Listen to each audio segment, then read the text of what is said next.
हुक्मरान अपनी जेबें भरते हैं, अपने परिवारों को विदेशों में बसा देते हैं, वहां पर जुल्म सहती है सिर्फ और सिर्फ आम आवाम जो है, आवाम इस जुल्म को सहती है और फिर इस बीच प्रदर्शन और ज्यादा तेज हो जाते हैं। एक और बड़ी खबर इस वक्त है, पाकिस्तानी सेना को MQM नेता की सीधे तौर पर चेतावनी भी सामने आई है। यहाँ सीधे कह दिया गया है कि प्रदर्शनकारियों पर गोली चलाना बंद करे सेना। जनरल आसिम मुनीर की फौज अत्याचार कर रही है और यह अत्याचार अब किसी से छिपा नहीं है। प्रदर्शनकारियों को बदनाम करने की कोशिश है। जनरल आसिम मुनीर की फौज अत्याचारी है, प्रदर्शनकारियों को बदनाम कर रही है पाकिस्तानी सेना। ये MQM नेता ने साफ कह दिया है पाकिस्तानी सेना झूठी है, वो गोलियों से बात करती है। बलूच समुदाय के जो लोग हैं उनकी छवि खराब करने की कोशिश है। अल्ताफ के जरिए साफ ये कहा गया है कि मुत्तहिदा कौमी मूवमेंट के संस्थापक जो है अल्ताफ हुसैन की यहाँ पर लोगों को बदनाम करने की कोशिश है। साथ ही साथ जिस तरीके से पाकिस्तान के अलग अलग हिस्से प्रदर्शनकारियों के जरिए यहाँ अलग तरीके की चुनौती पाकिस्तान सरकार के सामने है, पाकिस्तानी सेना के सामने है और पाकिस्तान के अलग अलग हिस्सों में ये प्रदर्शन अलग अलग वक्त पर उठ रहे हैं या फिर ये कह दीजिए कि इन दिनों बहुत ज्यादा तेज हो रहे हैं। पाकिस्तान के कौन कौन से वो हिस्से हैं जहां पर प्रदर्शन पिछले कुछ दिन में बढ़ गए हैं, ये आप जल्दी से जान लीजिए। पाकिस्तान में हल्ला बोल है, खैबर पख्तूनख्वा में सेना के खिलाफ बगावत और ये जो बगावत है उसके लिए लोग सड़कों पर आने से गुरेज नहीं करे, भले ही गोलियां चल जाएं। पाकिस्तानी सेना के खिलाफ सड़कों पर आ गई है वहां की आवाम, हजारों और लाखों की संख्या में लोग प्रदर्शन से जुड़े हुए हैं। आवाम ने पार्टी के खिलाफ और साथ ही साथ आर्मी के खिलाफ वहां प्रदर्शन तेज कर दिए। सीधे कहते हैं आर्मी गो बैक के नारे वहां पर लग रहे हैं। 26 जुलाई को फिर से ये हल्ला बोल अब यहां पर तेजी से बढ़ रहा है।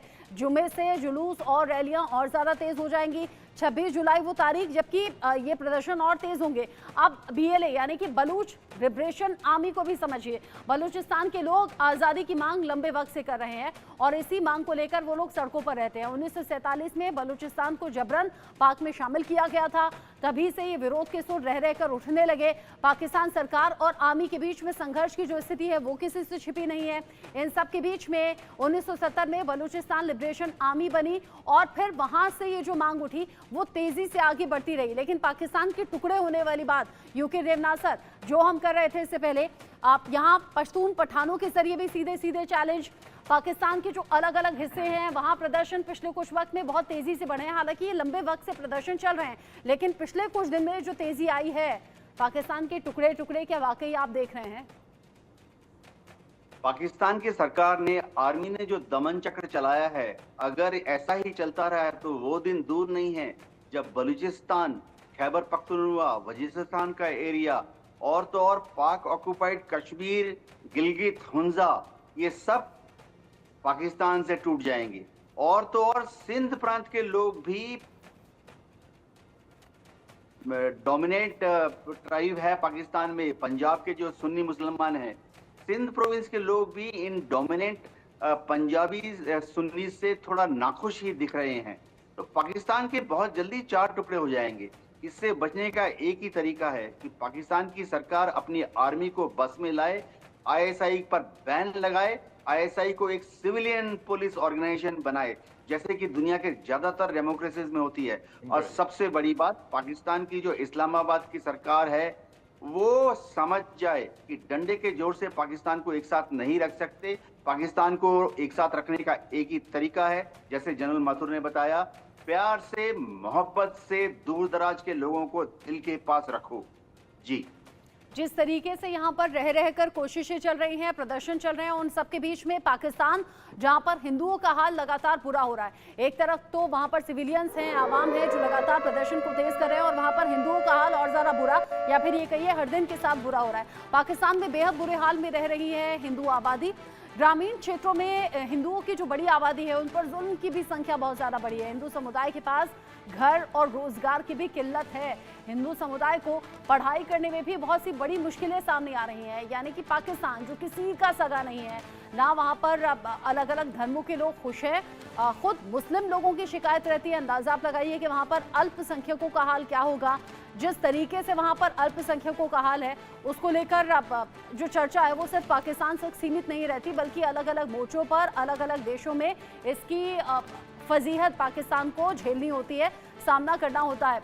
अब किस तरीके से वहां पर अल्पसंख्यकों की संख्या घट गई है या फिर किस तरीके से जुल्म हो रहे हैं, कुछ आंकड़े आपके सामने रखेंगे तो आपको मालूम हो जाएगा कि हम क्यों कह रहे हैं कि पाकिस्तान में अल्पसंख्यकों के आगे बहुत से चैलेंजेस हैं।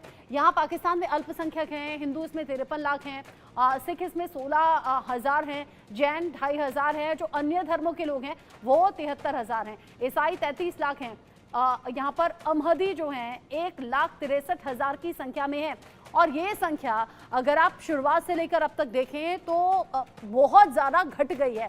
हिंदू 53 लाख रह गए हैं, ईसाई यहाँ पर 33 लाख हैं, अमहदी यहाँ पर 1,63,000, सिख 16,000 और जैन महज 2,500 और जो अन्य धर्मों के लोग हैं वो यहाँ 73,000 की संख्या में नजर आते हैं।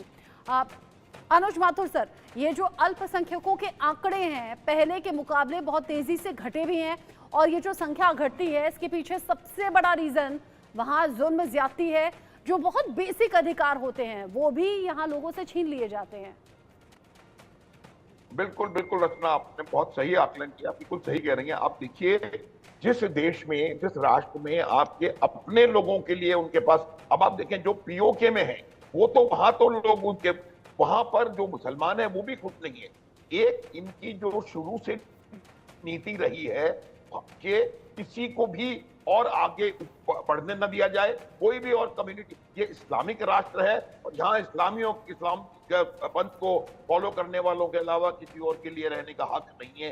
ये उनकी मानसिकता शुरू से रही है और ये मेरे हिसाब से, मैंने कहा था थोड़ी देर पहले भी कि जब तक आप ऑल इंक्लूसिवनेस की भावना से काम नहीं करेंगे, जब तक आप हर छोटी से छोटी कम्युनिटी को उनका हक और उनका स्थान नहीं देंगे। आप देखिए भारतवर्ष में जैन कितने कम है, पारसी कितने कम है, सिख कितने कम है, तमाम लोगों को हर प्रकार की सुविधा और हर चीज को मुहैया कराया गया है। और यही वजह है कि आज आप देखेंगे कि भारत का अल्पसंख्यक भारत की इकोनॉमी में, भारत की अर्थव्यवस्था में एक बहुत बड़ा अंश है, जबकि पाकिस्तान का अल्पसंख्यक पाकिस्तान की अर्थव्यवस्था में काफी कुछ कंट्रीब्यूट कर सकता है, लेकिन कुछ कंट्रीब्यूट कर पाने में सक्षम नहीं है क्योंकि उनको कुछ करने नहीं दिया जा रहा, सिवाय उन पर दमन करने के, उनको जब हम बात बेसिक करवाने अधिकारों की आती है, जहां की। जीने का अधिकार ही छीन लिया जाए, जहां जीने की आजादी ही खत्म हो जाए, वहां तो बाकी चीजें बहुत बाद में रह जाती हैं, जहां पर अल्पसंख्यक लगातार इन परेशानियों का सामना कर रहे हैं।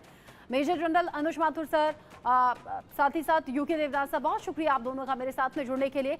पाकिस्तान में जो हालात हैं वो किसी से छिपे नहीं, पाकिस्तान में हिंदुओं का हाल किसी से छिपा नहीं। हिंदू लड़कियां जिनका अपहरण होता है, उनके साथ जुल्म और ज्यादती होती है, अधेड़ उम्र के लोगों से उनकी शादी करा दी जाती है, जबरन उनसे उनके धर्म से जुड़ी हुई चीज़ें छीनकर उनका जबरन धर्म परिवर्तित किया जाता है। और ये सिर्फ हिंदू धर्म के साथ ही नहीं, अलग अलग जो अल्पसंख्यक धर्म है उनसे जुड़े हुए लोगों के साथ में हो रहा है।